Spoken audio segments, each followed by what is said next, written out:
Dodgers celebrating their NL championship and a trip to the World Series. I got to tell you, that was a tough weekend for us San Diegans, but we welcome you into a Monday program on Gwynn and Chris. 2:01 is the time. Chris Ello, Tony Gwynn Jr., and Matt Scraby together in our Odyssey Palace studios. We got a couple of hours, 2.5 to be exact, ahead of Monday Night Football, the Baltimore Ravens and the Tampa Bay Buccaneers coming up a little bit later. But, Juan Soto has a legendary Yankee moment, and then the Dodgers put away the Mets. And I don't know how happy anybody around here is for a Yankee-Dodger World Series, but I'm sure Major League Baseball is happy about it. Tony, you throw in the Dolphins and the 49ers, both playing pathetically again yesterday.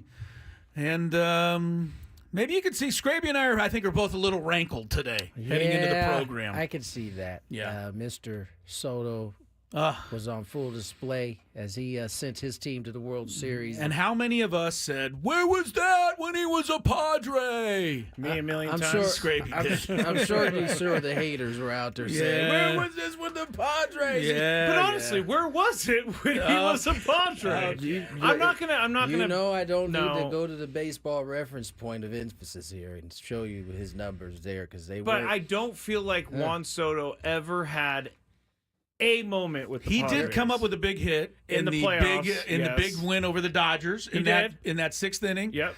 That propelled the seventh inning that propelled the Padres past the Dodgers. You only get those moments typically, but those moments are when your team is playing well. Those moments are tough to come by, and they're tough to get that opportunity, and not everybody flourishes the way he did. And that's going to look, I mean, in Yankee history, that's going to go down as one of the great home runs. And that is really saying something when you're talking about Yankee history. For him personally, I mean, this is nothing new. Remember, he took Verlander at the age of, 19, 20 in a World Series then? So I know. This isn't anything new. And then the following day, the Dodgers took care of business on their end. And so now you get the East Coast versus West Coast. You get the two probably most storied franchises in each league, right? Maybe the Cardinals might have a comment, they might have an argument there. Yeah. Here's Rob Manfred when the Dodgers won. That was him. He was like, "That's all. That's all. That's all." It probably was that on repeat, though. I gotta believe it was over and over. He's jumping up and down the hallways, hyperventilating. Let's address first of all one more thing on Soto. For all of my dislike of Soto, and I have my reasons, just not a fan. But I never once said he's anything but incredibly gifted and talented, he proved it. He proved it, and I had to just, watch it. I mean, you got to wear it sometimes. I mean, the guy hammers a 3-run home run. What are you going to say? He's terrible? That's it. He did it. So it also reminds you, like, on a bigger scale, like, how good these guys are once they get to this point. Whether it's Soto or Pete Alonso a couple different times in that series, whether it was Lindor. These guys are doing some things on not bad pitches, Judge's opposite field shot the other day. It's just high-level hitting. And that Soto at-bat was a sequence in which it was not just high-level hitting, it was a high-level at-bat from, start to finish. And you said when you were watching it that you could sense something was going to happen. When he fouled the 1-2 changeup off that he was fooled on. Should have struck out any other hitter. But somehow, in mid-swing, kind of elongated it so the swing was in the zone longer, fouled off another good backdoor breaking ball. And the funny thing was, once again, broadcasters, that group, Ron Darling, pretty exceptional. Ron Darling is basically, I can't remember if it was Ron or if it was Francoeur, said he did not want to. He eventually going to have to get back to the fastball. And eventually he got back to the fastball. And by the way, it was exactly where the catcher asked for. Where he wanted it. It was up around the letters, and Soto not only got on top of it, he just hammered it. It was a class in terms of putting together that bat. Right off the sweet spot in the bat. So Soto goes to the World Series. The Yankees go to the World Series for the 41st time. but they hadn't been in 15 years, which matched the longest streak in Yankee history. So thank goodness that the Yankees are finally back in the World Series, and even better that they're playing the Dodgers. And before we get into the hatred of the Dodgers, can we at least, I don't know that anybody around here will be willing to do this, but I certainly am. Tommy Edman, La Jolla Country Day High School. MVP of the National League Championship Series. His dad is still the coach over there at La Jolla Country Day.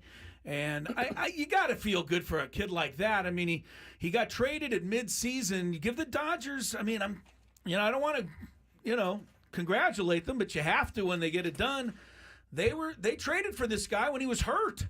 He did not even play for them for the first month and a half, and he's always been a really good player, just kind of in the shadows. And he stepped out of the shadows for a week at least, and it's got to be great for him and his family. He was so huge for them. I mean, when the Dodgers made that trade, and it just it's very similar to the Padres, right? They didn't know what they were going to get. They didn't have anything at the bottom of that lineup really supporting their 3 MVPs. Right. They had 3 guys batting, and then you waited 2 innings until they came up again. 4 when you're counting Will Smith, right? But he wasn't swinging the bat all that well. Yeah. They bring in Kiermaier. They bring in Tommy Edman. They bring in the pitchers that they brought in. And it's another lesson. Like, when the Padres bring in Martin Perez, I mean, everybody was like, I don't know, what is it going to look like? But it just goes to show you at different points of the year, he was huge for the Padres when he came over. Same thing for Tommy Edman. Once he got healthy, he was hitting 8th or 9th to supply that bottom of the line. The reason why Shohei Ohtani a lot of times was coming up with runners in scoring position early in the playoffs was because of Tommy Edman. And then he was hitting so well, they had to move him out of that bottom portion of the order and move him straight into the cleanup spot. And then he cleaned up. And then he cleaned up, exactly. He really did. I mean, look, this guy, had a 700 OPS each of the last 2 years with the Cardinals. 13 homers both years, 30 and 40 stolen bases. And he plays center field, shortstop, second base. It's pretty valuable. He's pretty super valuable. It's when he's healthy, he is super valuable. And Dodgers are getting the fruits of that right now. They are. And I told Scraby before, wasn't it Game 5 of the Dodger-Padres series? I said, for some reason, Tommy Edman worries me. Oh, yes. Chris said he woke up at like 2 a.m. and was walking towards the cold sweats. I was in a cold sweat, and somehow I was thinking of Tommy Edman. At 2 a.m. I guess I was a little ahead of myself there. Nostradamus over there. Great for Tommy Edman, but just terrible for us to have to watch the Dodgers win it and do it with, a bullpen game again. It's tough for Padre fans, Tony. There's no way around that. I am very interested, and I don't know if, Scraby, you can put together like a poll or something to find out who everybody is going to choose. Because there's a lot of like 98 folks who followed that team that hate the Yankees strictly because of that. Yeah. And now I'm going to think the percentages are going to be in favor of the Yankees, but maybe not by as big of a margin as we think. Thinking 60-40. Do I give them a choice of neither? No, because everyone will pick neither. Yankees all the comments or are going to be neither. You have to pick somebody. Yankees or Dodgers. Look, I think when you sit and watch a World Series, you can say, I don't care. You normally end up in your mind, in your heart, 100%. You kind of root for somebody. 100%. You normally do that, even when you hate both teams like this. If you are saying you don't care, that means you are also equally being able to, I'm not going to really watch. Right, then you're not going to watch. If you really don't care, then you're not going to watch. And I know most of you are going to watch. It's the World Series. And so who are you gonna root for? Scraby's turning Who's his the face lesser up over there. That's because he's two a evils? liker of sports. Well, are you going to watch, Scrabe? Probably not. Liker you don't think of so? Sports. Okay, now if you don't watch it at all, then I get it. He's not. But you're going to Tomorrow tune we're in. going to have first game. We're going to have a quiz. After each game, make sure you're watching. I can't help you with that one. I know one thing. When I was in school, I was rooting for the Angels one year and the Astros one year for various reasons. And in the NLCS, the Astros lost a heartbreaker to the Mets. And in the ALCS, the Angels lost a heartbreaker to the Red Sox. Oh, that's right. And I told myself, I hate baseball. That's it. I'm not watching the World Series between the Mets and the Red Sox. Guess what? I missed one of the greatest World Series in the history of the sport. Yes, you did. So, I made a deal with myself not to watch it, but by the end, I was tuning in, and that's just how it goes. So, who are you going to root for, the Dodgers or the Yankees? That is the Dodgers' 22nd appearance. I mentioned the Yankees' 41st. Couple of little notes on it. The Yankees have won the most, 27. The Dodgers have lost the most World Series, 14. This is the 12th time that the Yankees and Dodgers are going to play in the World Series.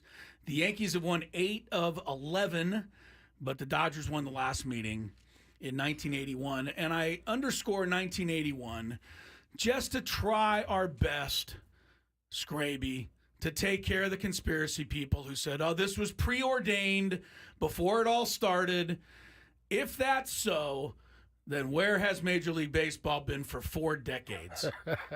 It wasn't preordained, so stop thinking that. I don't know if you guys I don't know if you guys saw this on John Boy. They didn't have Shohei yet. Scraby's got an excuse for it. I don't know if you guys have seen John Boy yet today, but we can go ahead and congratulate the first world champion this year already. Oh.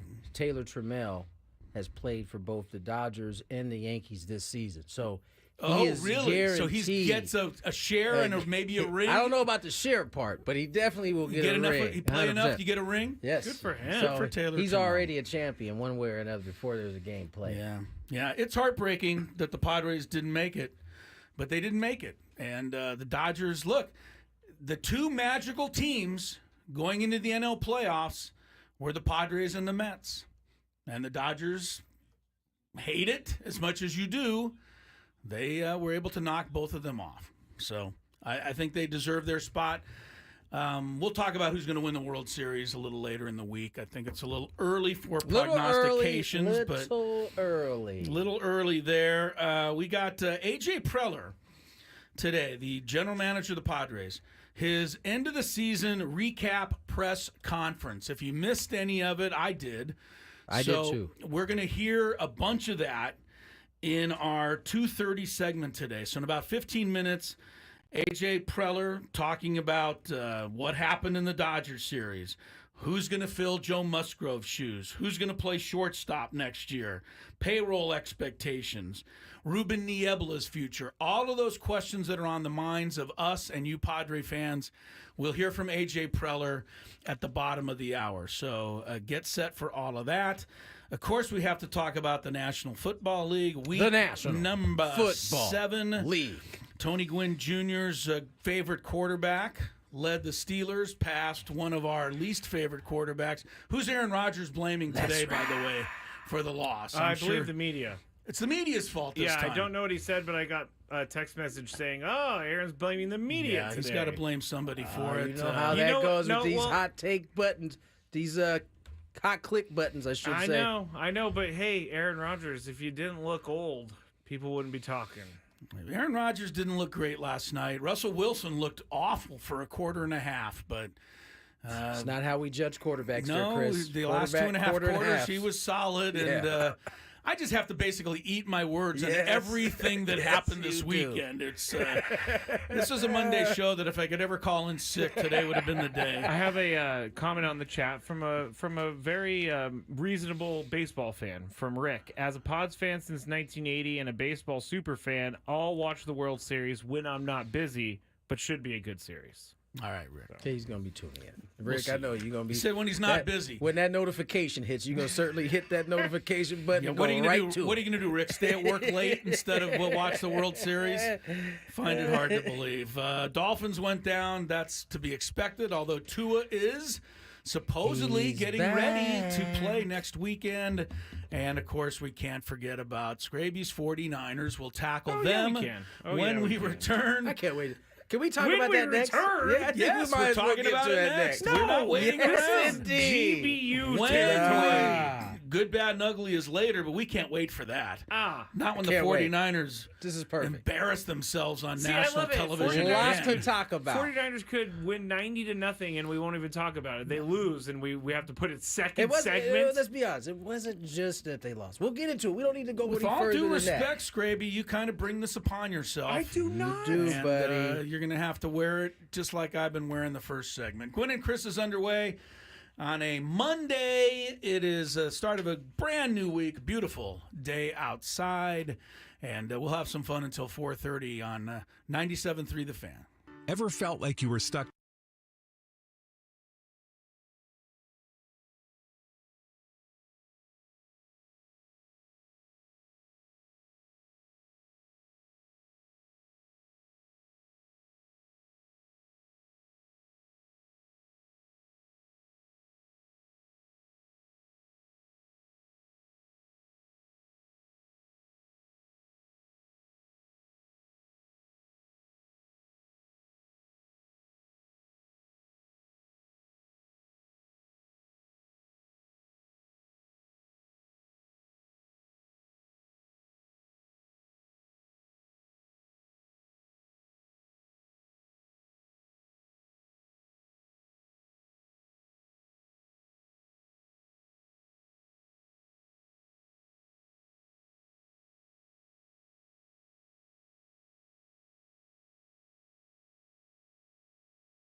We're back on this lovely Monday, 2:22 on the clock. I had a good time Sunday. And why did I have a good time Sunday, you might ask, Chris? Because you went out with your family and enjoyed yourself instead of subjecting yourself to 3 hours or 6 hours of football? Oh, well, I did a little bit of that too, but I definitely subjected myself to some football. Oh, you did subject yourself to the Chiefs-49ers game. Particularly the Chiefs-49ers game. Scraby, I'll get to you in a sec, but I want to start with my good buddy Barber, DJ, who was a big 49er fan out there. Yeah. Went into the barber shop. Scraby's turning off all of our mics. What are you doing? I didn't turn off anything. Seriously, I think our mics just went out for a moment. I thought you. Your camera, you're still being Wilson on camera. What does that mean? It means that only half your face is showing. Well, I don't know. What do you want me to do? That's fine. That's better than nothing. Trying. I mean, I'm looking. So No, looking that was good. That was good. We all set there? Yeah, sorry. I went to the barber shop on Friday. And, first thing I did was I walked in and I immediately made eye contact because if you can remember, the 49ers also lost last week. And No, they didn't. They beat the Seahawks on Thursday Night Football. They lost the week before. The week before that. I'm sorry. Get your Either way. facts straight. Either way. All he proceeded to tell me was that the 49ers were about to mop the Chiefs because they didn't have their players right. I said, wait a minute. Y'all don't have y'all players right. Brock Purdy, he proceeded to tell me, is the best quarterback in the league. Whoa. Bar none. This guy's a bigger fan than I am. He's up there. He's up there. See, I like him. I like him because he's actually And being I positive. told him to call in too. I said, hey, if you want to talk about this, give us a call. We'll bring you on to talk about this. At that time, what he thought was going to be a win. Not only did the 49ers get beat, they got bullied in that game. They got punked. They got punked. Game. I would agree with the word punked. They got punked. I would agree with that. Are we talking Ashton Kutcher punking? No, I'm talking about like they got slapped around. Literally, Trent Williams got punched in the face with a punch in the helmet. Now, what he did after the punch in the helmet, you're open to try something like that on the big man, but he's going to respond. The Chiefs are all about Patrick Mahomes, only they're not. They have a physical really good defense, and I do think they put it on the 49ers. I mean, put it on them, Scraby. Ayuk didn't make it through the game. No. Debo didn't make it through the game. Debo barely even made it to the game. Well, I'm just saying, these guys put a hurting on you. And the reason the Chiefs are the only undefeated team in the league, I think, is because of their defense. Mahomes threw 2 picks yesterday. Yeah. That's not like him normally. He also trucked somebody on that defense, too. Oh, by the way, why isn't that a 15-yard penalty when you look over someone as they're on the ground? Because you ain't supposed to get trucked by the quarterback. Nah, not by the quarterback. Oh, but Patrick Mahomes does it, and there's no penalty. Nah. Are you telling me the Tom Brady rules have been transferred to Patrick Tom Brady Mahomes? never ran anyone over. So. He sure did. But Patrick Mahomes did, and then he stood over him. I'm like, where's the flag on that? Him. And okay. Is it my turn yet? Yeah, go ahead. Scrape. Right. Get yours off. My team was embarrassing yesterday. My team's been embarrassing all season long, basically. They've lost leads in the fourth quarter to the Rams and the Cardinals. They've just done terrible things. They haven't had Christian McCaffrey. I don't want this to be seen like I'm a sore loser. But you're going to be. The play where Patrick Mahomes was running towards the sideline and then did like a fake pitch. Nah, he didn't do no fake pitch. Yes, he did. He did the fake pitch before he got to the sideline. Not to the side. Not at the sideline. Not at the side. He did the fake pitch, then he got to the sideline. He was running towards the sideline, Right. And the defender had him squared towards the sideline for him to run out of bounds. And then he does this fake out of bounds thing and comes back inbounds because if that defender hits Patrick Mahomes, he's getting a 15-yard penalty. I got a retort for that. All right? Last week, Lamar Jackson going to the same sideline actually went out. Got crushed. Now, a big melee started after that because you hit the quarterback, but no flag called. He was within his right. I think the defender... Hold up. So, as a defender, if Patrick Mahomes is both feet in bounds, you could still hit him.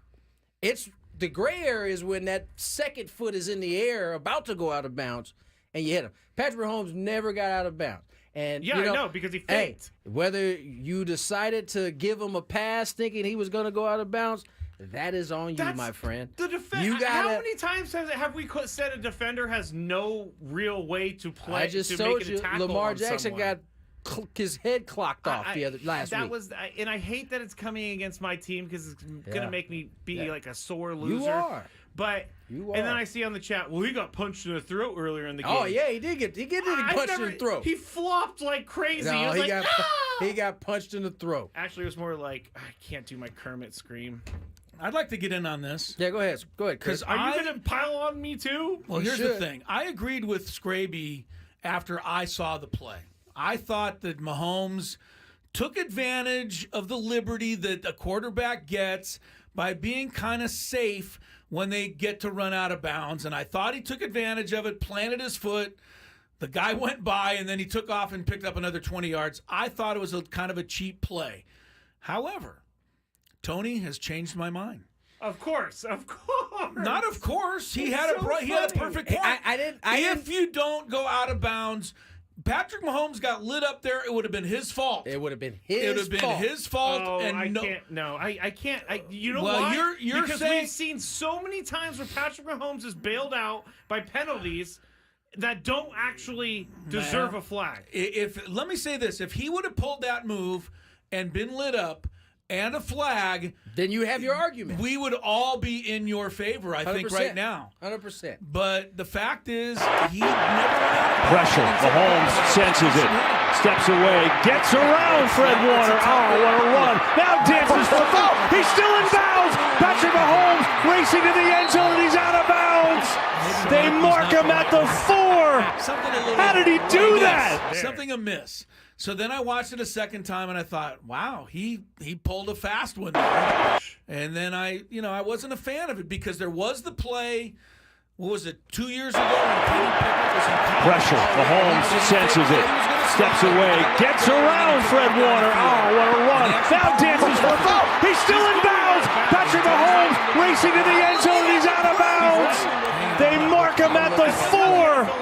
How did he do that? Well, he's looked Houdini over me there. restart I can it. tell you how to do it. Pressure. Mahomes senses it.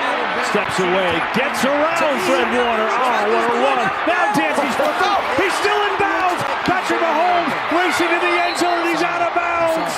They mark him at the 4.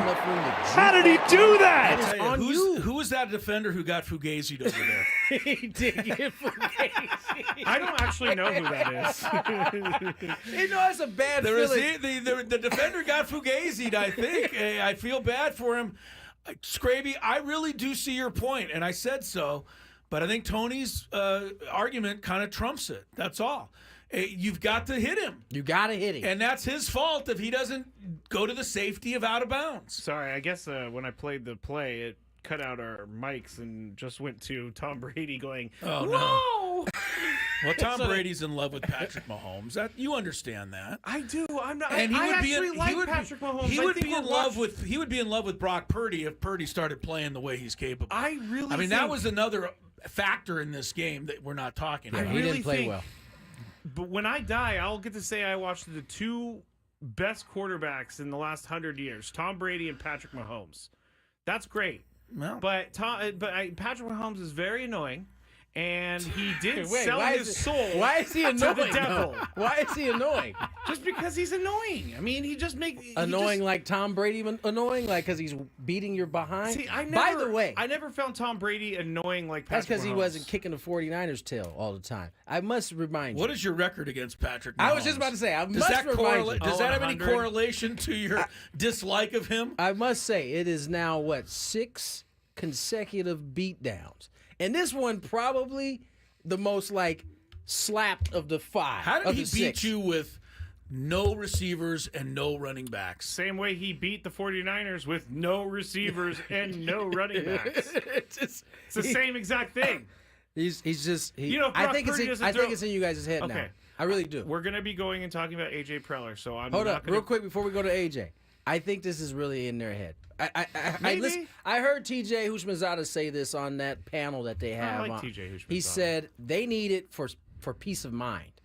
It's not that they don't feel like when it's all lined up in terms on paper, they got a better team. But they have yet to be able to prove it. And it's happening almost the same way in each of the last 3 matchups. Niners have a lead.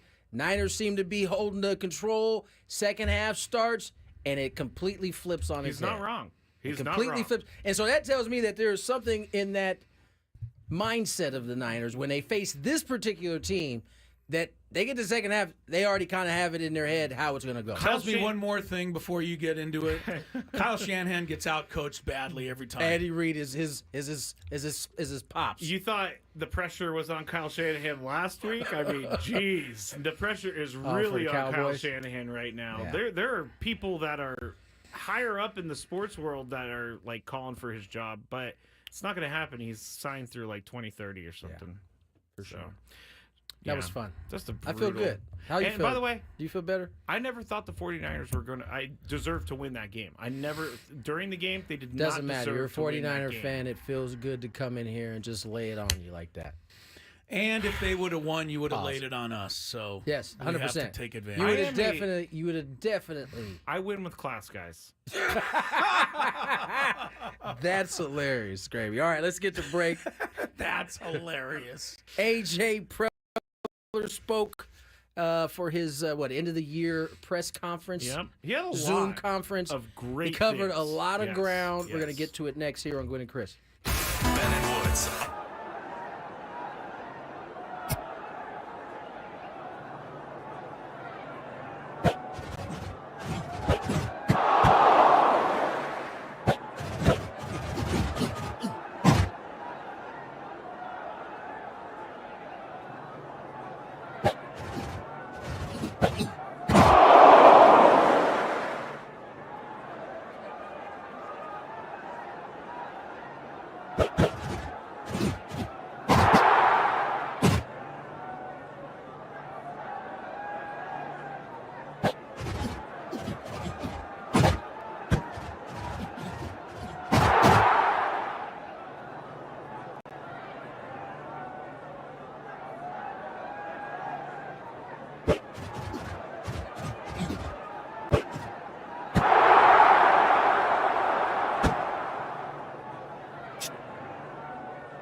National Football League week number 7, and our good, bad, and ugly comes up about an hour from right now. Gwynn and Chris, 97.3 The Fan, headed towards Monday Night Football tonight. The Ravens and the Buccaneers, pretty good game. There's a second game tonight. The Chargers and the Chargers. Cardinals, but that will not be on television. It will be streamed, though, on ESPN+. Yeah. Don't get me started, but Don't you love streaming? nope. And there's a lot of reasons why I don't, but the biggest reason I don't is because that means for everybody out there, they got to sign up for ESPN Plus if they're not already signed up, and they can't watch the game otherwise. And I think it's getting more and more like that in the National Football League, and I worry about the future where more and more games will be streamed and less will be available for free. This is going to be. They're just setting us up to get used to the Right. idea. And that's why I refuse to get used to it. And, well, you're going to be left behind then. I know I am. I have a feeling, would you even be surprised if they went to like a pay-per-view model where you have Nah, I to don't pay weekly think- for a game? I don't think they go to watch pay-per-view. it. I don't think. I they go mean, pay-per-view. what's the difference? You have to buy these streaming services. The difference is, at least if you're buying these streaming services, there's a whole lot else offered in the streaming service. If you pay-per-view is strictly for that event. And so, and usually pay-per-view, they charge pretty Can't penny. can't the NFL just do us a solid and say, It all is of you like- people out there who follow the NFL already give us enough money. We don't need any more. We're going to continue to give you games for free, Of course they could. but they won't. Of course not. Of course they could. Of course they could. Thanks, Tone. Of course they could. They won't, though. All right. AJ Preller's end-of-the-year press conference. Kind of a big deal around here. It came a little earlier than we all wanted it to. Word up. But AJ, with a lot of stuff here to cover, why did his team go cold against the Dodgers? Who's going to fill Musgrove's shoes? Coaching staff, Niebla. What about contract talks? For the record, Chris and I have not heard this yet, so you're going Right, to haven't heard any of it, so fresh- you're going to hear it just like I us. listen to every clip, and I think they're valuable. All right, well, let's start with AJ Preller. This is not a question I'm sure he was looking forward to, but what was his explanation for the team's offense going cold for the final 2.5 games against LA? It's part of it is like postseason baseball. That's It's your 2 cue. games. I mean, I think you look up and I'm aware. I'm so frustrated. Last week, the thing didn't work. against L.A. Give me a Against second. LA. Against L.A. I will try to stretch Tony? it out for you. Against LA.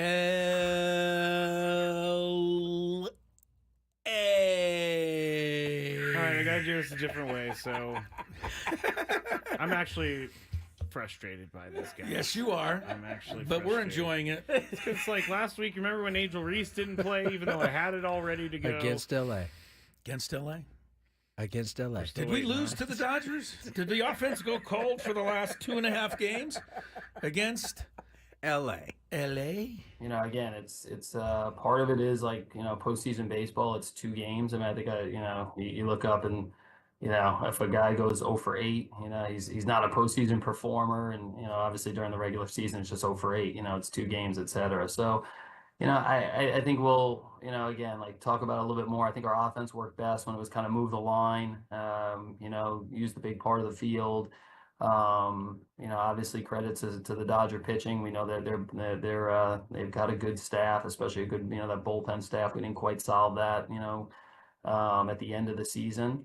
But probably a little bit of, hey, it's 2 games. I think we'll look at it as a group and see, hey, are there any other learnings we can have in terms of, to make sure that, our offense from top to bottom all year long, and especially in the postseason, clicks on all cylinders. But, I think we're best when we're moving the ball, putting pressure on other teams, and we didn't quite do that enough at the end of the year. And, I think we'll dig in a little bit more there and make sure that we're in a spot all year next year where we're playing the style of offense we want to play.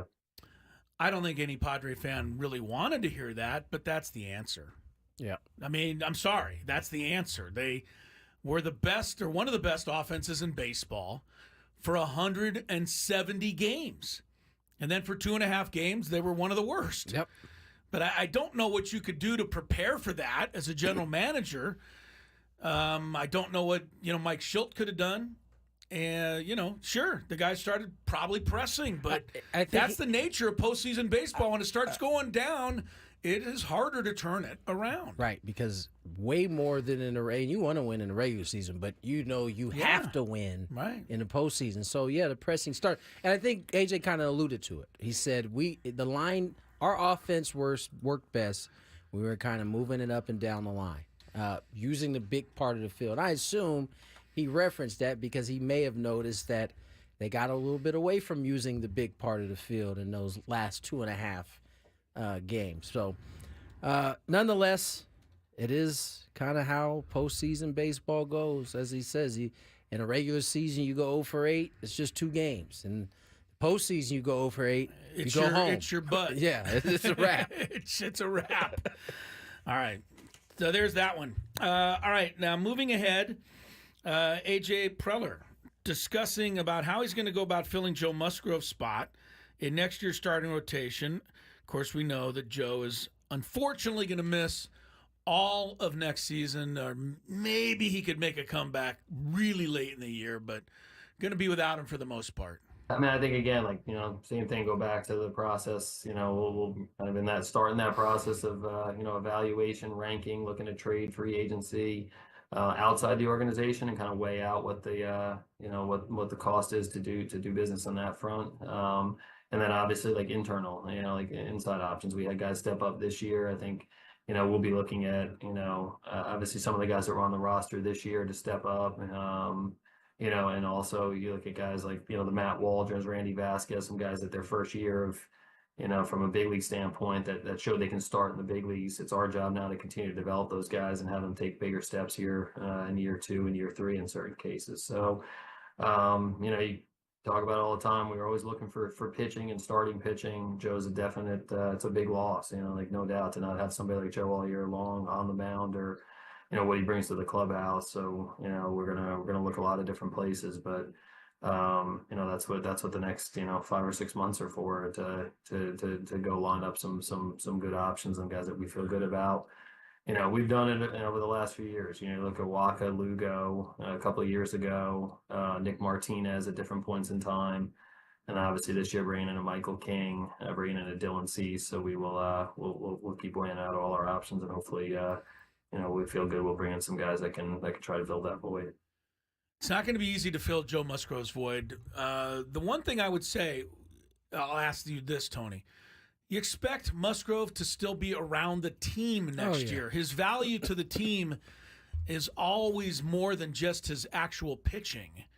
Yeah. And I think that would be a void that they would have trouble filling. Yeah, his presence. But you can't ask him to come to every game, or how does that work? No. I mean, he's going to work. He's going to pick his spots, I'm sure. Okay. I mean, listen, Joe enjoys being around his teammates. Like, sure. I think he kind of relishes the role of kind of leading the young guys. I mean, I think they naturally gravitate towards him anyway, just because of his personality. But I can't imagine him just staying away. That's not who he is. I would imagine he's going to do his work, and he'll attack that rehab as good as anybody we know. But I also imagine it's important for him to be around the team, especially when he's not close to throwing. Now, Padres are fortunate enough they're in it at the end. You may not see him as much because I would imagine he's going to make a push to try to, depending on how it goes, he may try to make a push to pitch next season at some point late in that, in the playoffs if it happens that way. But I imagine he'll be around. The other thing that I think, and I hit on this when Scraby forced us to do our free agent talk early right after the season. That was one of our best segments last week. I think you can't discount the fact that the Padres had 3 really young guys come up and be productive in Waldron, Vasquez, Brito in some way, and that the hope is that those guys, as AJ said, they could take the next step, because that only adds further depth. It may allow for AJ to not have to go out and necessarily find a replacement. Maybe that replacement in terms of filling the spot of Joe Musgrove is already in the organization. So, as he said, he's going to look. They're always going to look for pitching, starting pitching. But it would be a bonus if that arm is already in-house. One thing to keep in mind is, and I think that you'll hear about this going forward, the Padres did trade a lot. Remember, 12 of their top 15 prospects last year. AJ's pretty good at finding other prospects. But other than DeVries and Salas, I'm sure everybody will be in play. But he may have to trade a couple guys to get some prospects so that he can trade those procs to get some guys. Yeah. Because they may not have quite the number of prospects this time around. Something to keep an eye on. We will eventually find out because that time will be here before we know it. All right, Ruben Niebla is at the end of his contract. Free agent. Yes, he seems like he would be a really important guy to keep, the Padres pitching coach.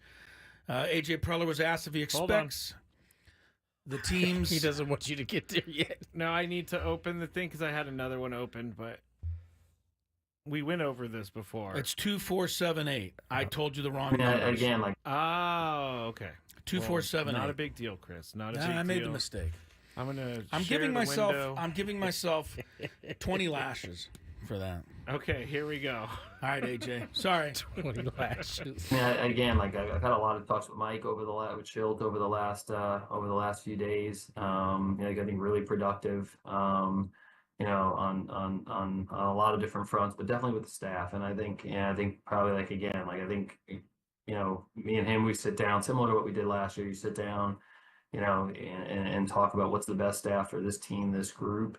And I think in general, a pretty good feeling that we like the group that we have from a staff standpoint. So obviously we'll get into some contract conversation and discussions with each staff member. But, I think we feel like we had a staff that was very productive. They did a really good job with a talented group and our players. And I think from Mike's standpoint, from my standpoint, looking to bring that group back. Ruben's done a really good job here. He's been a big part of it over the last 3 seasons. And really the whole pitching group, it's Ruben, it's Peter Somerville, it's Ben Fritz, it's Mike Borzello from the advanced standpoint. They've done a great job, and Ruben's done a great job leading that group. That's the AJ I know and love. He's not going to give you the 100% answer, but he can't. Also, because what if he says, "Oh yeah, we absolutely positively have to have Ruben Niebla back"? Well, then the agent for Ruben plays that back at the negotiate. I mean, right? You said you absolutely have to have it back. Yes, so we absolutely have to. We have absolutely that has to ask for 10 times more money. Yeah, you just can't say that. So he has to tiptoe around that. It does sound like they want him back for sure. Do coaches have price ranges like players do? Does Ruben Niebla, is he at the top of the price range list? They do their best. Teams do their best, especially coaches not name the manager. They do their best to not let those numbers seep out. So that don't hear them very often. You don't. And for up until 2 years ago, you really weren't hearing managerial numbers either. It wasn't until I think a couple years ago that I think Council's contract got out. And that was when Dave Roberts signed not this contract but the previous one. Remember, we didn't get any numbers. We got years. We covered it. And that's all we were getting were the years, not the numbers. And that's because, generally when that happens, they're trying to keep the price tag down. But once it gets out, it is what it is. I think everybody wants to hear what AJ's answer was to who he believes will be the team's starting shortstop next season. Ooh. So we'll play that when we come back, get into some Daily Gambit. Hour number 2 includes the good, the bad, and the ugly from Week 7 of the NFL. Chris versus the Fans a little bit later on. Gwynn and Chris till 4:30 on 97.3 The Fan.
gosh, what does that mean? It just says a bunch of stuff that I don't agree with. All right. I'm going to move on from this as fast as possible. Number 2. It's time to get you up to speed on all things sports. Yes! Yes! Yes! With plenty of nonsense in between. Oh, look! Here comes our fearless producer!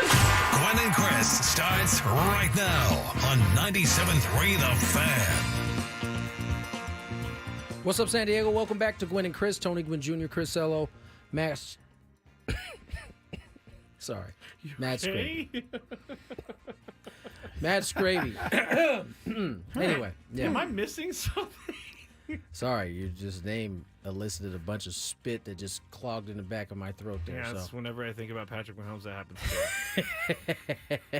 to Matt Scraby is also Patrick here. is not your homeboy. No, he's not your homeboy. He's not my Mahomie. He's just a Niners daddy, is what he is ultimately. I can't argue. I'm sure many of you are hanging on to your seats, wanting to know who AJ Preller thinks could be the shortstop. Well, let's find out together. I mean, obviously we've got a lot of athletes on the field and different possibilities, but haven't really gotten too much into that. I think that's again, like we'll work through that over the next couple of weeks. And I know last year we were probably it took us a little bit to get through there just because we were trying to work through the roster, Soto, Ha-Sung, situation, some different trade possibilities. I would think we'll be able to have a pretty an earlier idea about where things are gonna how things are gonna unfold and be able to go to the players a little bit earlier and talk about it. But those are conversations, honestly, for the next couple of weeks. We really haven't touched on that yet so far this offseason. I had a feeling he was going to say Yeah, and I don't That's believe him. the AJ I know don't believe right him. there. I really don't believe him. I mean, he sits up there and watches every single game like we do. You can't tell me he hasn't crossed his mind yet. No, I hadn't crossed his mind yet. Hadn't even had a moment No. to ponder it. Now, huh? I read... What did you read, Scrape? Okay. Please keep... My sources are not great on this. Do you want to continue Is this going to be true, or are you just I'm not kind of like going to make breaking something up news here? or anything. Do you want to continue on this? You sure? But I read that possibly Jackson Merrill returns out of the two outfielders. You read, or did you hear somebody say that? I read. A lot of people have brought up that I possibility. was about to say, I think I said it last week that I thought Jackson could end up back at short. Oh, maybe it was you. Maybe you did. Maybe that was No, your I source. definitely read it. I definitely read because they were the article was going over like whether or not Fernando or Jackson Merrill could be back at shortstop. Fernando's already entrenched himself in right field, so why not move Jackson Merrill from center field to shortstop to his natural position? First of all, that once again is the AJ Preller I've come to know Yes. and love. But he hasn't. Well, he's just being honest. He is. Tony hasn't crossed his mind. No, Hasn't even thought of it. Ha-Sung Kim missed the last month of the season, but he never once thought about who was going to play shortstop. Nah, he definitely has thought about it at some point. Nick has a question. What's harder to find, a good shortstop or a good center fielder? Well, I think that's what it's going to come down to right there. I think it depends on what he's able to find, what's available. Yeah. If he finds a star center fielder, then he can easily, think about moving Merrill. If he finds nobody that's, makes him happy, maybe he has to keep everything the way it is, and Bogarts is back at shortstop. Although I don't know that they want to do that for some reason. They just don't believe Xander can play there for a whole season. But then I who think it's plays going to all first? come down to Because who Jake they has got. to play second. Then Well, who plays first? No, Jake doesn't have to do anything. I mean, but they got options because they have what? 1, 2, they have what, 6 shortstops? Something They're all crazy shortstops. Like that. So Even Profar's played some shortstop in Manny his could play career. shortstop too if he wanted. Slightly. yeah, no, it's going to be interesting. I definitely could see us. I have an easier time seeing Jackson move back to short than Toddy. Toddy's been an outfielder for how long now? What, 3 years? Toddy was erratic at shortstop. The throwing thing was his biggest issue. He Yes. could get to anything. Yes, he it could. was just He the double throw. jumped one time. He double jumped in the air. It was just the throwing. Now, can that get fixed? I'm not an infield guy. I don't know, but I would say right now, it's probably easier to find a shortstop than it is to find a legitimate center You think fielder. so? Just think about it. Interesting. Nate, think of outside of Aaron Judge, who plays center field. Who out there can you go get? Well, let's listen to some of the people that suggest things on the chat. We're going to get Garrett Cole, apparently.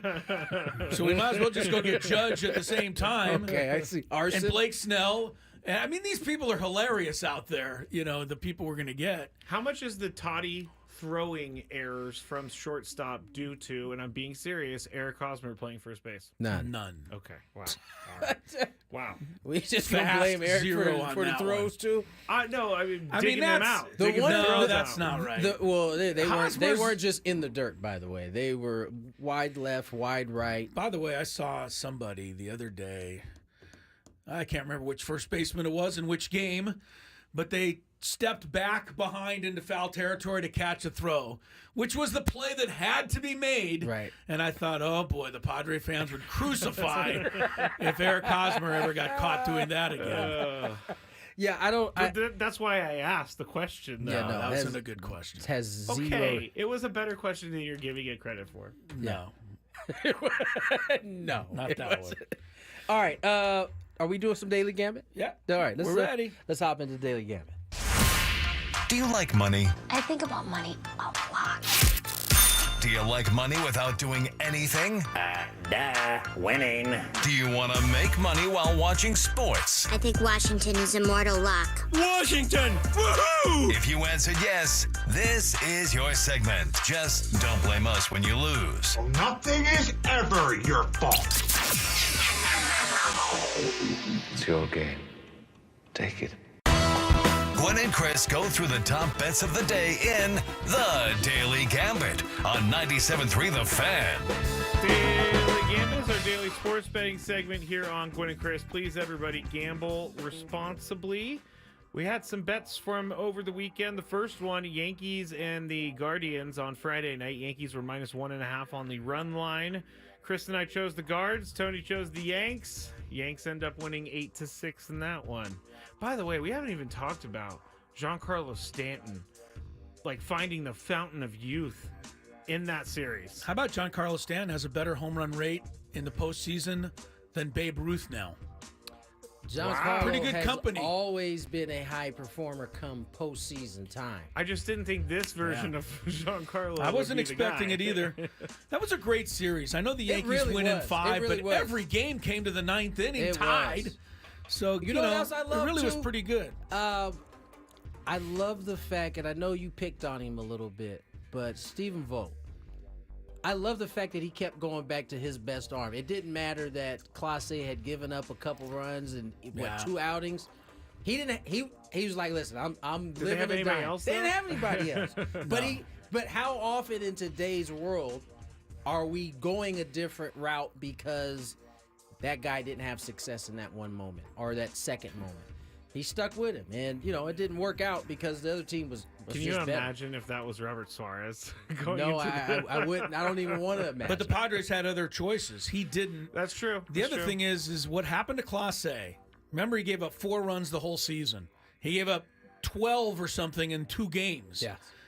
That's the same as, the honestly, same- what happened to the Padre offense. offensively, What are you supposed to 100%. do? There's nothing You're you supposed to can do. not bring him in because you foresee him giving up 10 runs? Can you imagine sitting in Yeah. the Why press? didn't you pick Clase? Well, he was going to give up 12 runs. I could see it. Could I have could seen see it coming. in my mind. Yeah. He was going to give up 12 in these next 2, so I just chose to stay Couldn't away use from him. Yeah.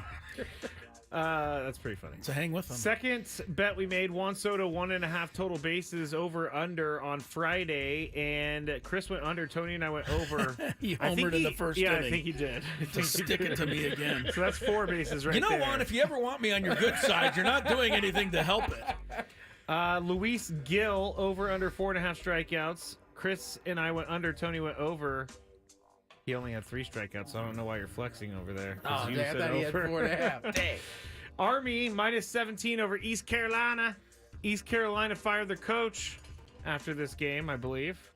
Army, Chris and Tony chose. I chose East Carolina. We push 45-28. Yeah, Army was ahead by 25, and East Carolina got the old touchdown two-pointer Ah, at the very end. The good to, old get a touchdown push. two-pointer. Yeah, thank got a you, push. East Carolina. Yeah. Texas and Georgia. I turned this one on. Wasn't a great game. This But was a beatdown. It people. was. Georgia, Tony and I chose Texas. Georgia 30, Texas 15. Saw a really good meme today. It was Uga the Bulldog riding on a Longhorn. He finally got the best of Bevo in this game. Nice. Yeah. I'm happy for Uga. That was a. Uga I mean, deserved his win Yeah. after being that was kind of bullied Georgia's. by the Longhorn a Yes, couple years right, back. right. He Yeah. did, and this was Georgia's way of welcoming Texas to the SEC. I mean, they just. I got to see Arch Manning Toyed play for with the him. first time, and I could see why he would be good, but Yeah, that was a. he was that not a- looking good Yeah. on Saturday. Next one, New York Liberty and the Minnesota Lynx. This was on Friday night, so they had not won the title yet, but the total score of the game, over under 159 points. Chris and Tony went over. I went under. It was over by 3, 82 to 80, so 162. Finally, 49ers minus 1.5 over the Chiefs. Chris and I chose the Niners. Tony chose the Chiefs. Chiefs win by 10, 28. Every time I try to support you, Scraby, It's let your me fault. down. It's your fault. All right, here's the final totals for the week. Chris finished 16-16, Tony 17-15, but the champ is here. Scraby 18-14. Takes the is here. title last week. See what happens this week, starting tonight with Baltimore -4 at Tampa Bay. Scraby, you're the champ. You go first. Baltimore -4 At Tampa Bay. Baltimore's looking awfully good. They are, after but so is Tampa. Tampa's played well. Tampa's playing at home. I'm a Baker Mayfield guy. Go ahead, be a Baker Mayfield. Take the I'm guy. gonna take the points. Bucks. Tampa Bay +4. I also will take Tampa Bay +4. My neighbor would not be happy with me. He's a big Buccaneer fan. I know he's got a big Monday night gathering.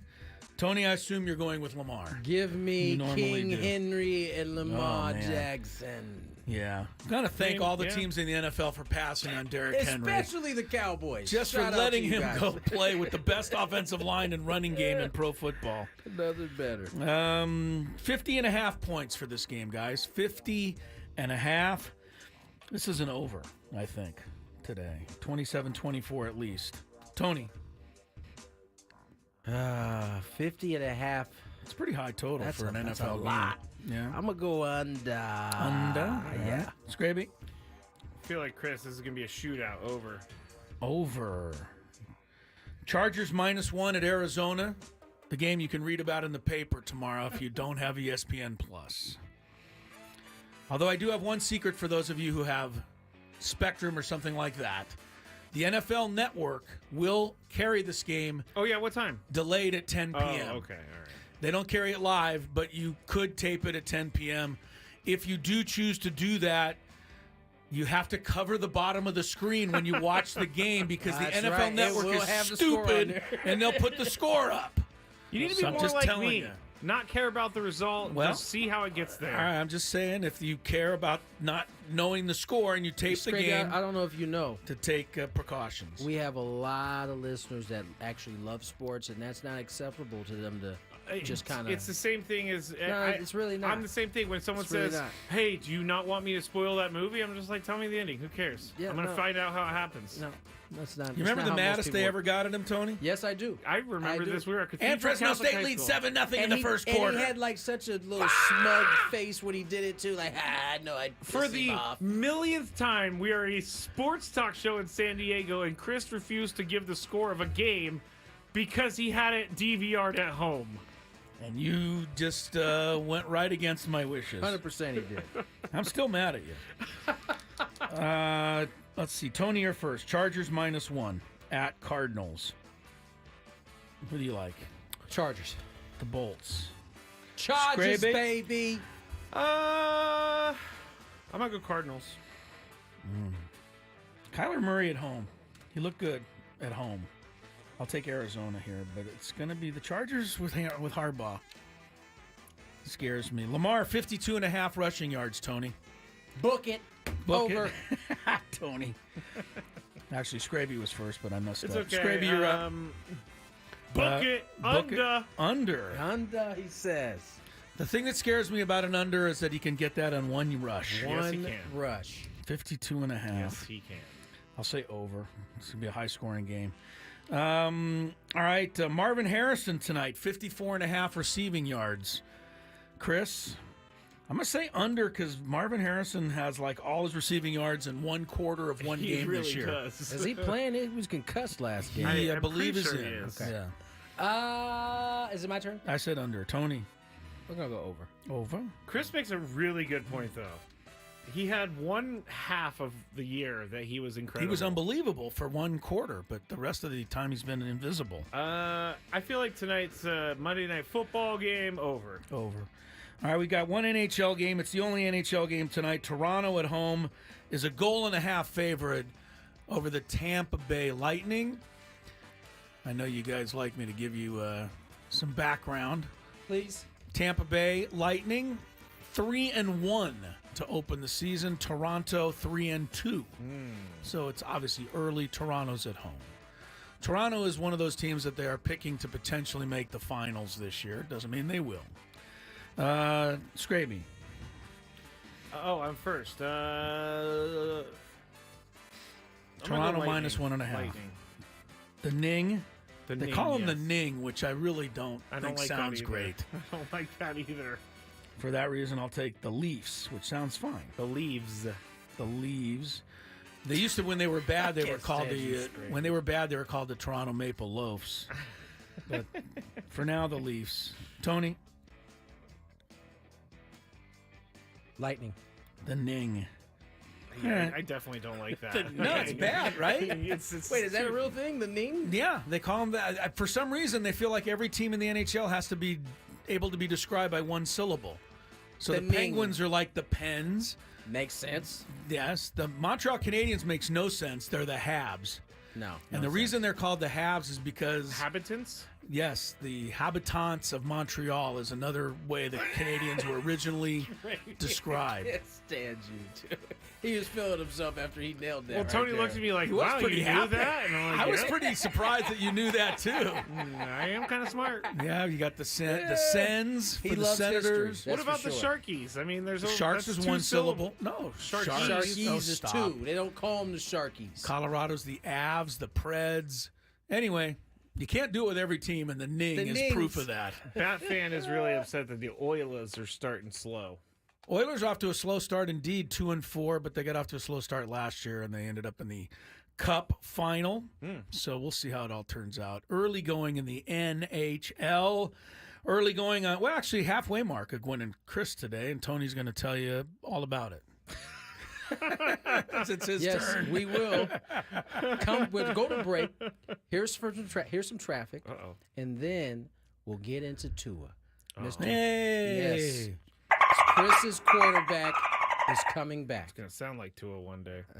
Scravy has his own thoughts. We'll get into it on the other side. We're going to Chris. From the 97.3 The Fan Traffic Center, here's Kelly Dan.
All right, one of my favorite segments here on the program, a little potpourri for you. Coming up on the good, the bad, and the ugly, recapping Week 7 of the National Football League. But for Week 8, the Dolphins. Tua's not waiting around. I mean, he had a 4-game moratorium. That 4 games is up. And remember all of the controversy. Should retire. Should never play again. I think the only reason we're talking he's about not concerned about any of it because he's of the playing. injury. None of it. He's not concerned about any of it. No, he's not. Was that me to play the clip, Chris? Sure. Oh, okay. Sure. Well, how much risk do we take when we get up in the morning to go drive to work, get into a car crash? Maybe I don't know. Everything I think takes risk. So, to answer that question, every time we all suit up, we're all taking a risk that we could potentially get hurt, whether it's a concussion, a broken bone, anything. You get up off of the bed the wrong way, you potentially could risk you spraining your ankle. There's just risk in any and everything, and I'm willing to play the odds. That's it. I don't know that it's a fair comparison. Thank you. But I think he's stretching. But the bottom line is he feels like he wants to play. And I think, Tony, you and I both said at the beginning, it should be kind of left up to him with the knowledge he gets from doctors and people around him. And whatever it was, he seems okay with it. So I'm okay with it. I think that's exactly right. I think, yes, it is probably a stretch to compare it to driving a car or any of those things. It is a risk, no doubt. This is a higher level risk. But he's only making that point because someone asked him about the risk he was taking to play. Right. He already made his decision. And so in effort to explain it to somebody who probably won't understand, he had to use a comparison that is, relatable in some ways. And so I get where Scraby's coming from. It's certainly not the same thing. But, again, for us to assume, and I love that we are all now certified concussion experts and can tell us that he's 100% at risk. The thing is, he has the doctors that have already told him. And trust me, the NFL don't want this smoke. If he could not play, they would have no problem telling him, sorry, man, we're not letting you back on the field.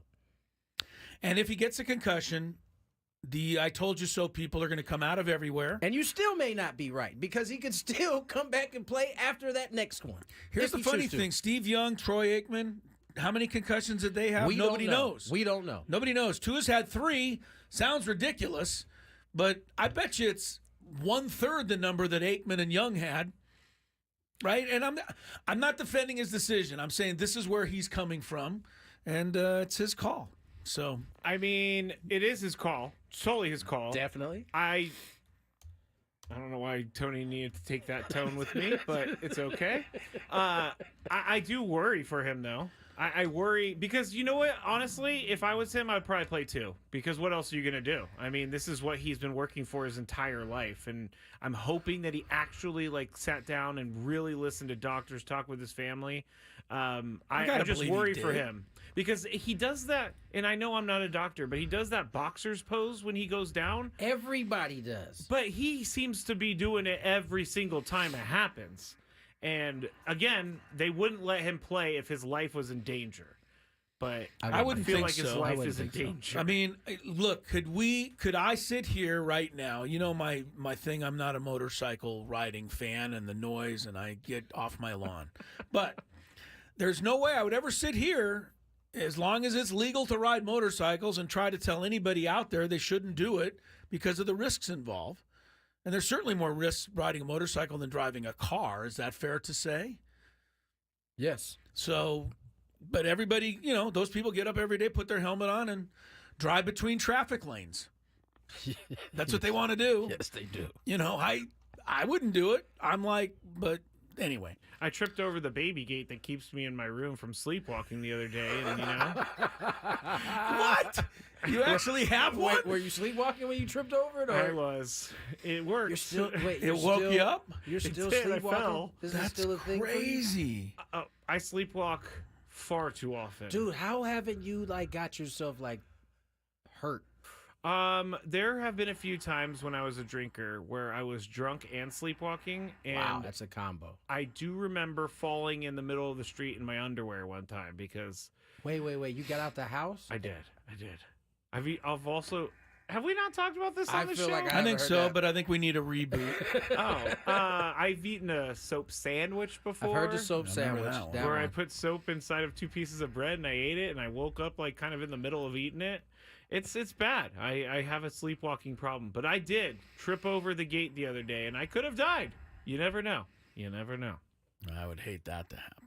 Yeah, I mean, I would. That's hope where I so. draw the line with you. Okay, good. Wishing death upon me is too yes, far. you actually dying. That I will draw the line on. Oh man, I just hope Tua's okay. I don't. But you'd have to be kind of twisted out there to hope something horrible happens to him. I don't know. There are Bills fans out there, Jets fans. Fair enough. All right, when we come back, speaking of Bills, Jets, the rest of it, Week 7, good, bad, ugly. Who made it where? We'll find out next. On Tuesday's show, we'll get into more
.336 on the clock. Tony Gwynn Jr., Chris Ello, Matt Scrape. We've got a GBU. I hope one of the uglies is the 49ers so we can hit that again. I don't know. I haven't seen the GBU yet. This was maybe the first email that I read this morning. And Chris, I'm just going to reveal. Chris didn't put that in ugly. He put it number one good. Oh, let's go to GBU then after some traffic. From the 97.3 The Fan Traffic Center, here's Kelly Danick. Traffic is sponsored by Ulta Beauty. Just a couple of problems here, guys. Crash on eastbound 52 near the 125. Those vehicles may have already exited, but we are getting reports of some car debris in middle lanes, East 52 for the 125. Also, Cordell and Cordell traffic cam shows a collision on southbound 15 before Claremont Mesa Boulevard. Vehicle over the right shoulder and one in the slow lane. The Emerald City came to Ulta Beauty with wicked collaborations from REM Beauty by Ariana Grande, It Brushes for Ulta and OPI. Hurry in, these fantabulous products won't last long. See Wicked November 22nd, only in theaters. Ulta Beauty, the possibilities are beautiful. I'm Kelly Danick with Gwynn and Chris, San Diego's #1 sports station, 97.3 The Fan. And away we go. Checking in on Week 7 of the National Football League. Good, bad, ugly. And, yeah, I did. I started the good with the Chiefs. I mean, it certainly wasn't good for the 49ers. But the Chiefs are the only undefeated team left. Patrick Mahomes keeps finding a way. He was intercepted twice. He doesn't have any running backs or wide receivers. And really, Travis Kelce's not even that big of a deal anymore. No, what did he have yesterday? Not much, but Chiefs are still 6-0, and they won rather handily, I'm sorry to say, Scrabe, over your Niners. 1st and 10 at the Niner 18-yard line. Here comes the end around on a jet sweep. It goes to Hardman, cuts it back, and goes into the end zone. Right to left on the jet sweep. Mecole Hardman. In 22, he had 3 touchdowns, and now another touchdown here in 2024 on a right-to-left jet sweep. Missed a touchdown, Kansas City. Did you cut that out? No, they didn't have it this time. Wasn't there that time? I feel like there was some shadiness on these videos, findings for the 49er Chiefs. No, that was it. Yeah, okay. I actually that was just it, had to go quickly and download it, so I had no time to add anything. I see. All right. 28-18 was the final. 49ers with some questionable decisions, including going for 1 point when they were down 14-12. Yep. Thought a 2-point try guess was... what happened on that? He missed the PAT, so it didn't matter. They should have went for the 2-point conversion. That was the football god saying you should have gone for 2. You should have done what you're supposed to do, son. Also in the good category, I think there's not many teams that can beat the Chiefs right now, but I think one that could would be the Detroit Lions. They go knock the Minnesota Vikings from the ranks of the unbeaten. Last-second field goal won it, but Jared Goff's ability to beat the blitz was the difference in this game. Jared takes, tosses to Montgomery, flips it back to Amon-Ra. He gives it to Goff, who's going to throw downfield. He's got Laporta, makes the grab. 20, 15, 10-5, end zone, touchdown Detroit Lions. How about a little razzle-dazzle in the Lone Star State?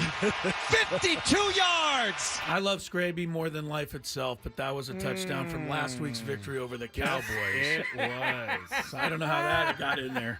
Oh, my gosh. That is so awesome. Yeah. All right, I'm seeing it now. All right, do you Seeing want to the play light, the real one, or do everybody. you want to move on? Seeing the light. Hold on. Great I think radio. I have the ones from last week. That never happened to the great Howard Cosell on the Monday Night Football highlights. Nah, it did happen to Howard. And here comes Larry Zonka. Wait a minute, that's from 2 weeks ago.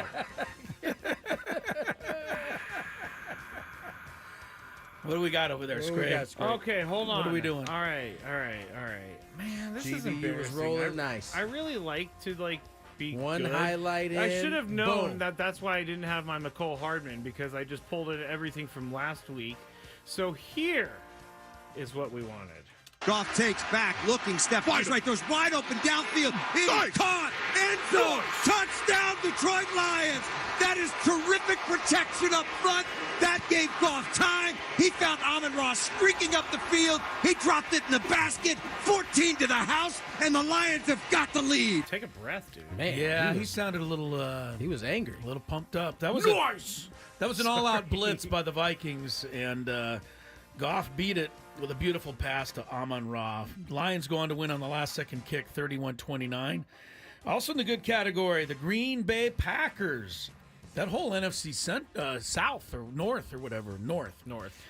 They're all good. Packers got a win yesterday, and they won it on a last-second field goal by a guy who hadn't even been in football till last week.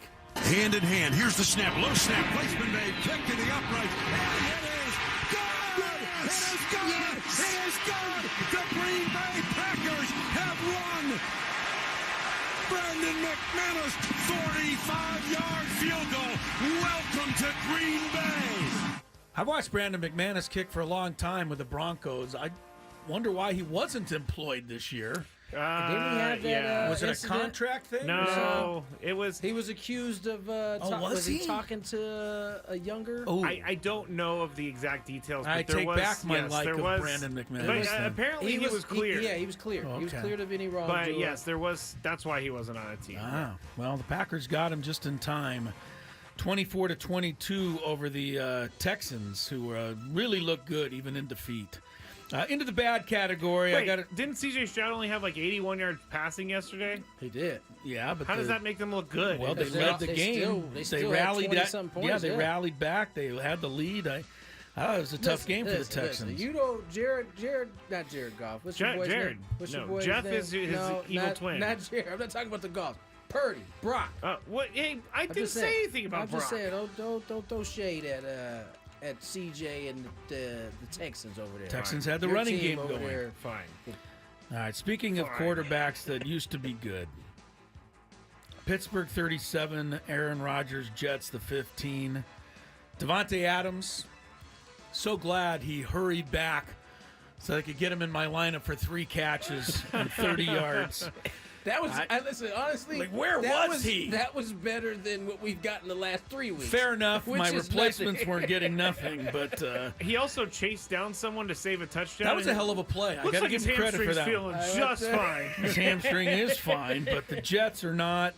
They had a 15-6 lead, then surrendered 31 straight points to the Steel Curtain. That's rough. And Russell Wilson, Tony, go ahead and gloat over there. Your guy. And Mike Tomlin, too, because Mike Tomlin did this. He was the only one who wanted to do it. Nobody else wanted to. They said, well, leave well enough alone. Mike Tomlin said, I think Fields is good, but we can't win the Super Bowl. Let's see if Wilson can do something. Mike Tomlin's my guy. Russell Wilson is not my guy, but he played well last night. Another guy who's not my guy is Sean Payton, but he got all of the spoils Thursday Night Football. The Saints looked bad in a 33-10 loss to the Broncos. It had to be the worst game plan of the year by any team. It really. I mean, even the players didn't know what the game plan was. Alvin Kamara was sitting on the bench with the quarterback going, what are we doing?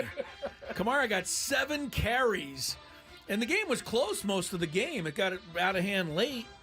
I don't know what the Saints were thinking in this game. You got one of the best weapons in football. Also in the bad category, the Cleveland Browns. They've been living there this year. And I just went ahead and said it's not fair to root for Tua to get hurt. And now here I am happy that Deshaun Watson got hurt.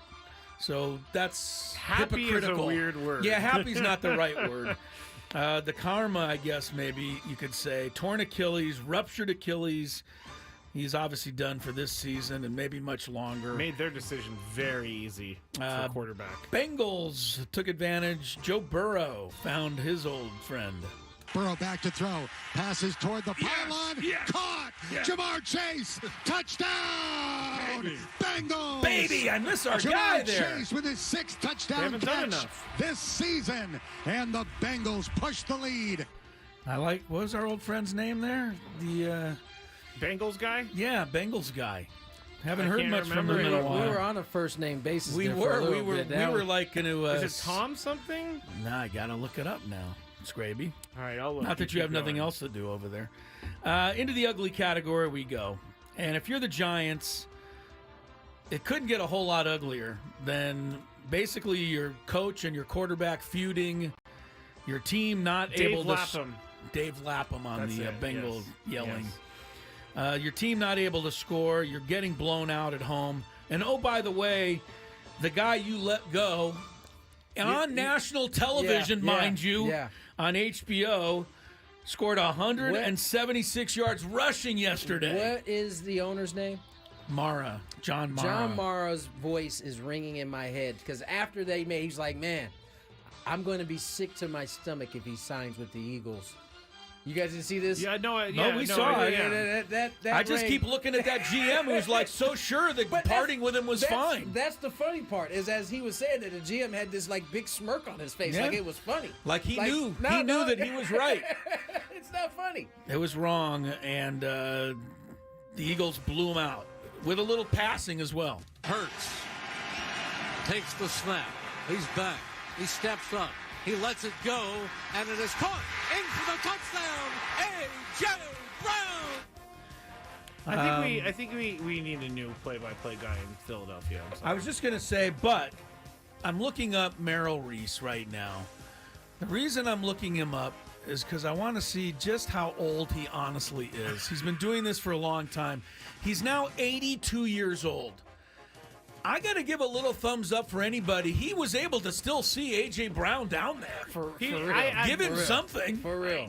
He's lost the fastball, that was a 41-yard touchdown, and it didn't sound like anything. Merrill is 82, and I'll tell you one thing. You ask any Eagle fan if he should be replaced, and then you better duck. Yeah, because they'll probably kick your butt. Yeah.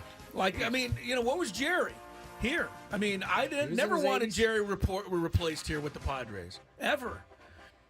And I'd go to bat for it forever. So, in the ugly category, the Carolina Panthers. This could have been uglier for Jaden Daniels, too. Washington Commanders quarterback just running up the middle like he's a fullback, and he just doesn't have that size. He was lucky to escape with only a rib injury. The Commanders list him week to week. They didn't need him yesterday, though, in a blowout. It was Mariota who had a good game in relief against the terrible Panthers. Mariota is in the gun. Eckler to his right. Quick snap. Looking to his right. Now moving to his right. Rolling. Throws toward the end zone. Caught! Zach Ertz! Touchdown! Touchdown, Washington! How about Marcus Mariota? All right! Yeah! I'll tell you one thing. I'm jealous. As a Dolphin fan who's down to my fourth-string quarterback, I'd take Marcus Mariota in a heartbeat right now. Washington 40, Carolina 7. Dolphins do round out the ugly category as neither team scored 20 points. The Dolphins, I heard this stat, they've scored 70 points this year all season. That's the same number, of course, they scored famously against Denver in one game last year. I would be up for seeing Denver having a 70-piece hung on them again sometime. Hopefully it'll happen. But the Colts took advantage of the Dolphins, who were down to their fourth-string quarterback, Tim Boyle, by the time this one was over. Richardson out of the gun, ball in the far hash. Two receivers go to the left, one goes to the right. Richardson to Goodson, right up the middle, touchdown! The Red Sea parted, and it's Tyler Goodson right up the gut from 7 yards away. Touchdown! I-N-D-Y. It's 10-9 on the Ruoff Mortgage scoreboard. Gee, I forgot that the guy said I-N-D-Y. Did you like the sponsor read he got? Not really. He snuck that in there, didn't he? He did. I don't like that either. If I was a broadcaster, I would have had to. I guess you'd be overruled, right? Because you're only the broadcaster. But can you imagine if somebody told Jesse that every time he gives the score, he's got to say that? Well, he had to do that with what was it, Homers or the Big Swing or one of them two. He's got to do something. He had to get that in there. Yeah, everything's sponsored now. All right, Colts win 16-10 to round out the good, the bad, and the ugly. Here comes the lumber. Here comes the lumber. Brought to you by Dixieline. That's fair. I've watched or listened to far too much Padres baseball. I don't know. I don't think Jesse to know every commercial. I don't think it's fair to ask Jesse, and I shouldn't even say it because there's somebody somewhere in the Padre office thinking this is a good idea. But home run Fernando Tatis. The Padres now lead 4-2 on the blippity blop scoreboard. Yes, that would be very strange. I don't know that I like that. I hope that nobody else does Are that. the Colts struggling for money? That's the thing with the NFL. You know the answer. So much money. The answer's no. You know the answer to that. The answer's absolutely not. But touchdown INDY? Like, who told him that sounds good? He's clearly going with it. He's done it every time. I know that people like it. People in Indianapolis. They do the whole chant and cheer and all that stuff. Don't like. NFL news from the day. Ayuk, 49ers, ACL, MCL. Oof. See you later. Debo Samuels in the hospital today. Wow. I don't know what's the matter. I'm scrolling down. Bubble guts, right?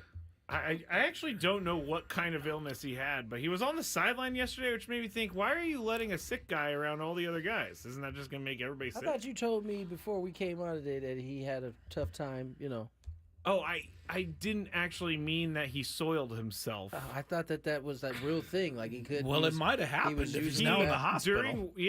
That's crazy. I didn't hear that at all, actually. Well, it says it in the headline, and then I'm looking in the story, and I don't see his name even mentioned. So that's weird. That is weird. Like, why would they put that in a headline, but then they only write about Brandon Ayuk in this entire story? According to Adam Schefter, 49er Debo has been hospitalized due to pneumonia. Ooh. And fluid in his lungs. Scary, then. There is no timeline for return. Yeah, that's pretty bad. That kind of makes the rest of this stuff academic, really. Right. I hate to say. I mentioned Daniels, is week to week. Same for the Chiefs. Actually, Chiefs lose two more wide receivers. Smith-Schuster and Justin Watson will be miss next week's game. I mean, Smith-Schuster wasn't. It doesn't matter. Patrick All Mahomes. it means is that Patrick Mahomes is going to be more on his Brady stuff. Good, let him do it to other teams. To wide receivers nobody knows to now, and he's still going to win. Starting at receiver next week for the Chiefs, Tony Gwynn Jr. and Chris Ello. I think we could stand a chance to beat the Raiders. Mahomes boy. One more thing. DK Metcalf, MCL, week to week. There's that. I don't even see this. I'm not a quitter at all. But You've had a year. These type of things make you never want to play fantasy ever again. Yeah. I said that in the middle of my game yesterday. I'll be back next year, don't worry. But I'm just saying, right now, that is how I feel. I at the middle of my game yesterday, even though my guys just were not playing or they were not in the lineup, I said, that's it, I'm not playing ever again. I'm in agony, man. I don't hate it. I don't even like it. It's so terrible. So terrible. I mean, here's the thing with fantasy that upsets me more than that. I don't get happy when I win. Right. But I get ticked off as all get out when I lose. I don't enjoy anything. It's actually just like a weight lifted when you win because but you're not happy. Exactly. You're not happy though. You're not celebrating it. You're just like, okay, I didn't lose. I didn't lose this week. And then next week you get crushed and you're like, this is the worst fantasy sport I've ever played. All right. By the way, real quick update, Scraby, on the Survivor pool. Oh, yes. Our 8 contestants that are remaining are still remaining. All 8 got their picks right. Nice and work. I got to say, there's 7 teams chosen out of the 8 people, so there were many a lot of different teams. picks, I but think they all the came Commanders through. were the only one with 2 votes. All right. Let's get to break. On the other side, little Chris versus the fans. Plus, there is a father-son... What do you call it? A couple? Duo? Father-son duo that is set to watch another father-son duo. We'll talk about it on the other side. Work with it, Chris.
next half hour today ahead of Monday Night Football. It'll be the Baltimore Ravens and the Tampa Bay Bucks this evening here on 97.3 The Fan. Gwynn and Chris right now with Chris Hello, Tony Gwynn Jr., and Mr. Scraby. Going to get to Chris versus the fans here. Just a moment, your chance to play a little trivia. There is a phone line open for those who say, I try to call and I can never get through. And you know what? I don't believe the people that say they try to call and never get through, because the other people who call every day get through every time.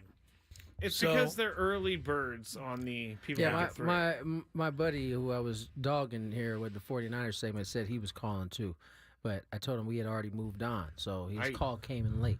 Got it. I didn't see it. It's all good. I can check the phone records. Scraby, did you put this picture of the Illinois helmet? Oh, yes. It was originally going to be a Big Five. It's a very cool helmet in my mind. Tony, did you see it at all? Illinois football team. Look on your dock at the bottom. It is. They painted their helmets this weekend. It's not on my dock. Yeah, I'm just looking it up online. Call up Illinois football helmet, Tony.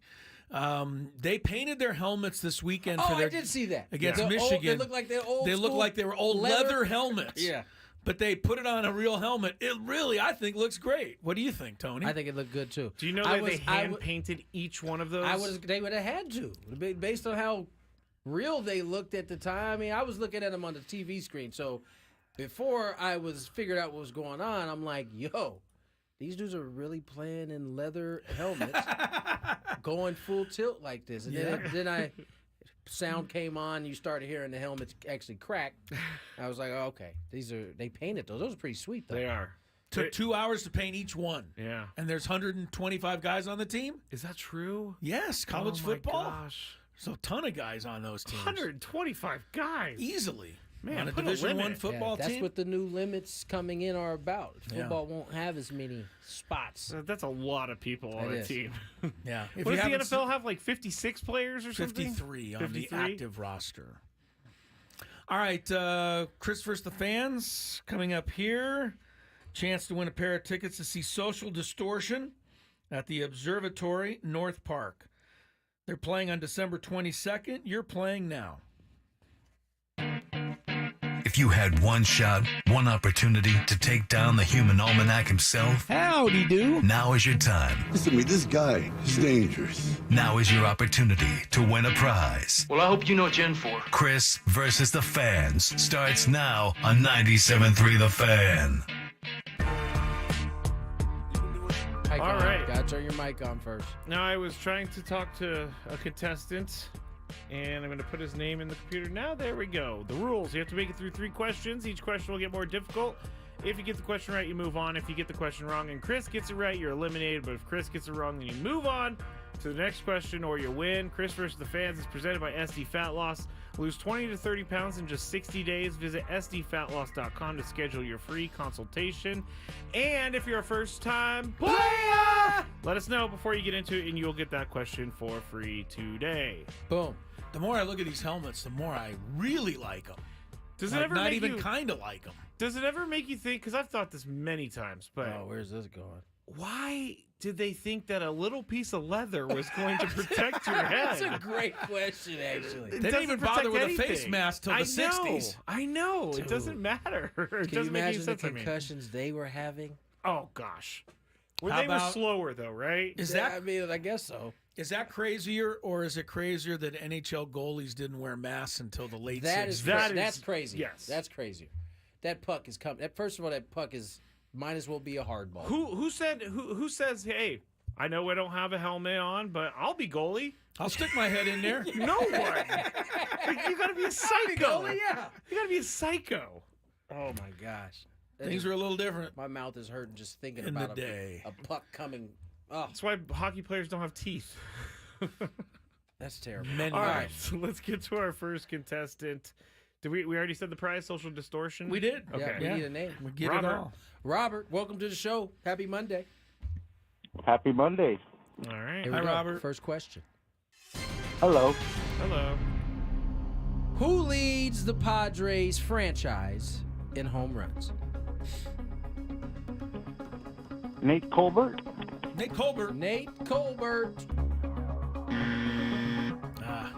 That's a tough break. No I'm longer. just going to go ahead and get rid of you, Robert.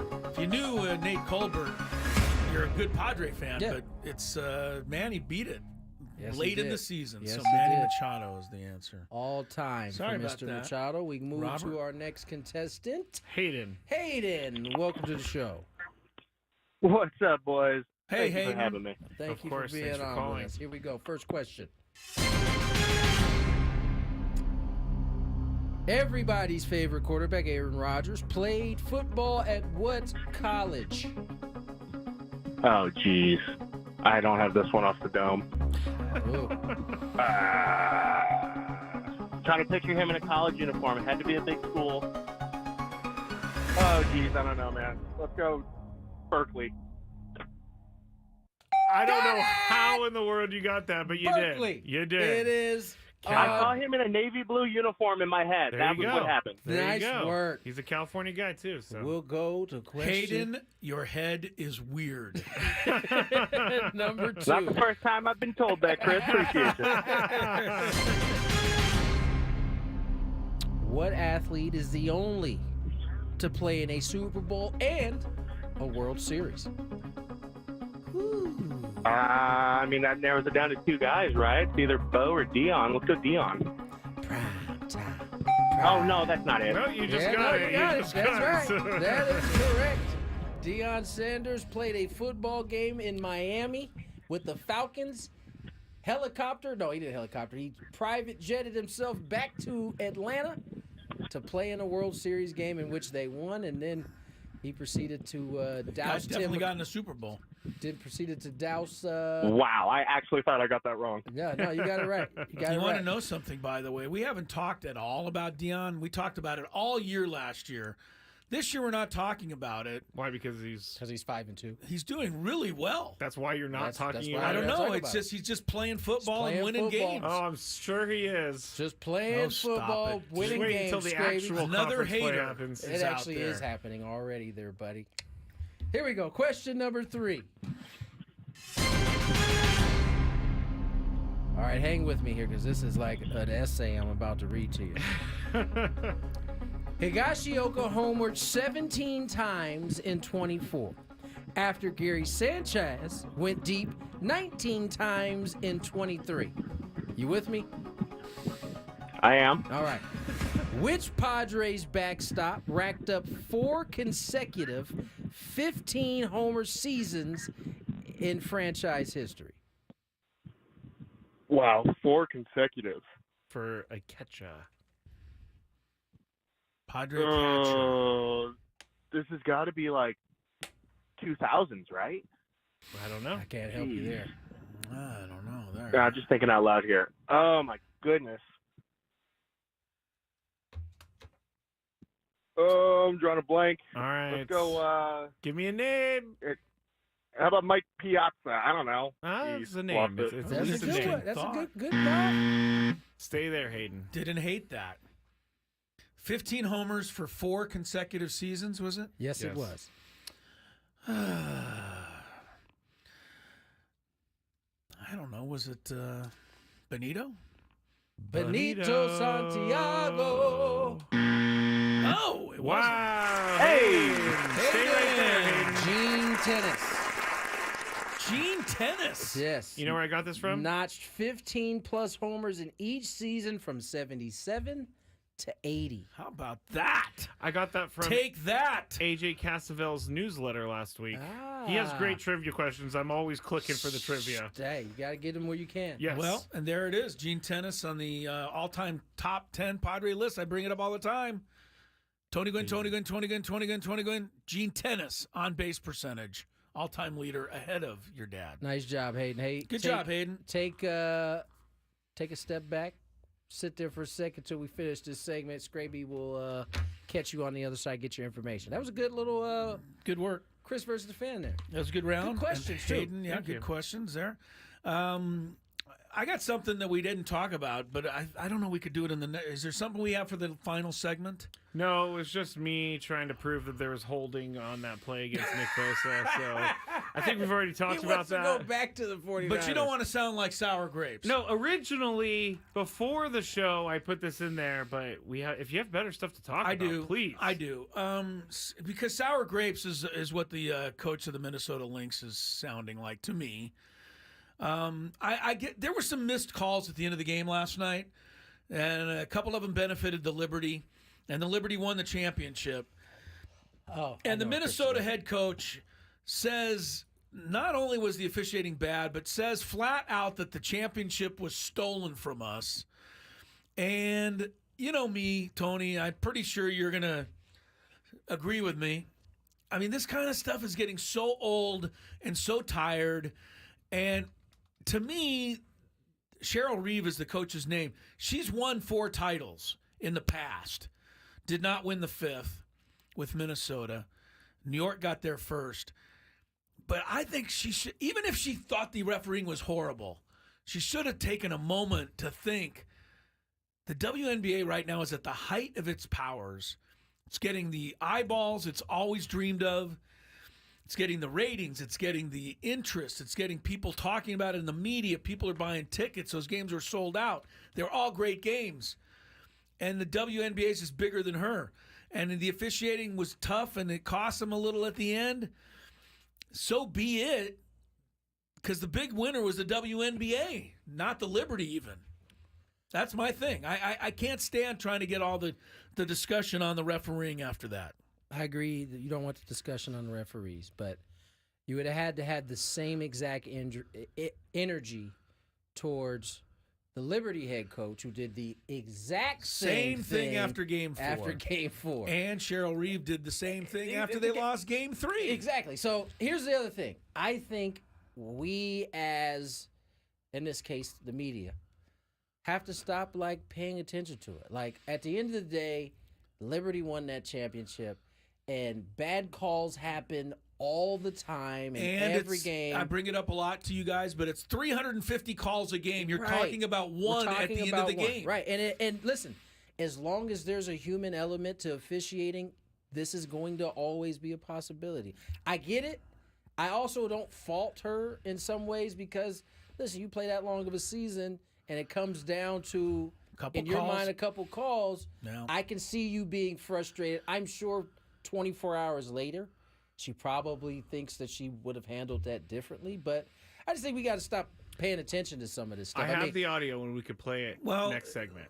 I don't think we need to because I'd rather talk about something better in the next segment. All right, I'm glad I pulled that than audio. her. Well, I appreciate you pulling the audio, but I'm going with what Tony just said. If we didn't talk about it every time somebody blabbed about this and make it a headline, maybe they'd stop it.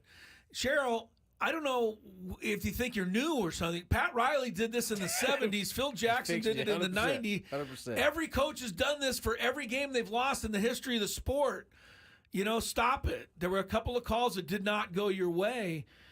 And she's taken it away from the Liberty. Those were really good games that I enjoyed watching. And I think it's too bad for the league that have to, now have to answer for their officiating rather than be able to celebrate the game. And Cheryl, you should have been bigger than that. Yeah. You've been around this sport too long. It would have been nice. Again, and listen, this is on the women's side, but again, when you get competitive people and you put a mic in front of their face 20, 30 minutes after, these type of things can happen. It's not ideal. We certainly would like for her to have just handled it with grace and been like, you know what? Some tough calls did not go our way, but our game is great now. But when you feel something deep down, it's hard to sometimes mask, to take the higher road in some cases. So all the headline. Well, you got the quote, Scraper. Did you throw it away now? No. Did you bleep this out? See, that's what I was going to have to do in the break. Yeah, all the headlines will be "Bring it on, bring it on." Reeve Clyde's foul, but this bleep was stolen from us. Yeah, bring that's it the on. quote. Dang, that's pretty harsh. I don't even think Phil Jackson went to that length. Yeah. All right. Too bad. Is it me? It's me. Yeah.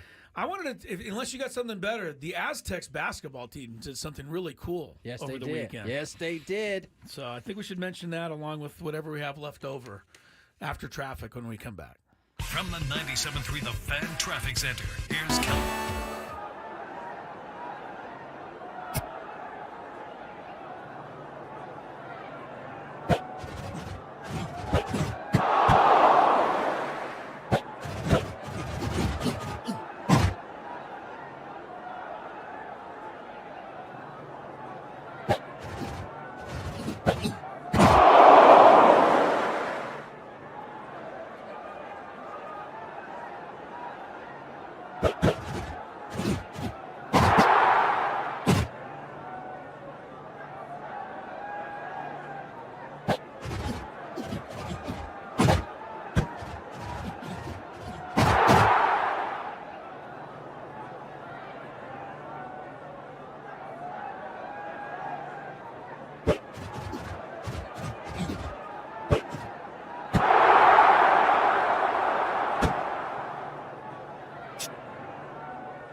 minutes to go. Less than that, 4 minutes to go.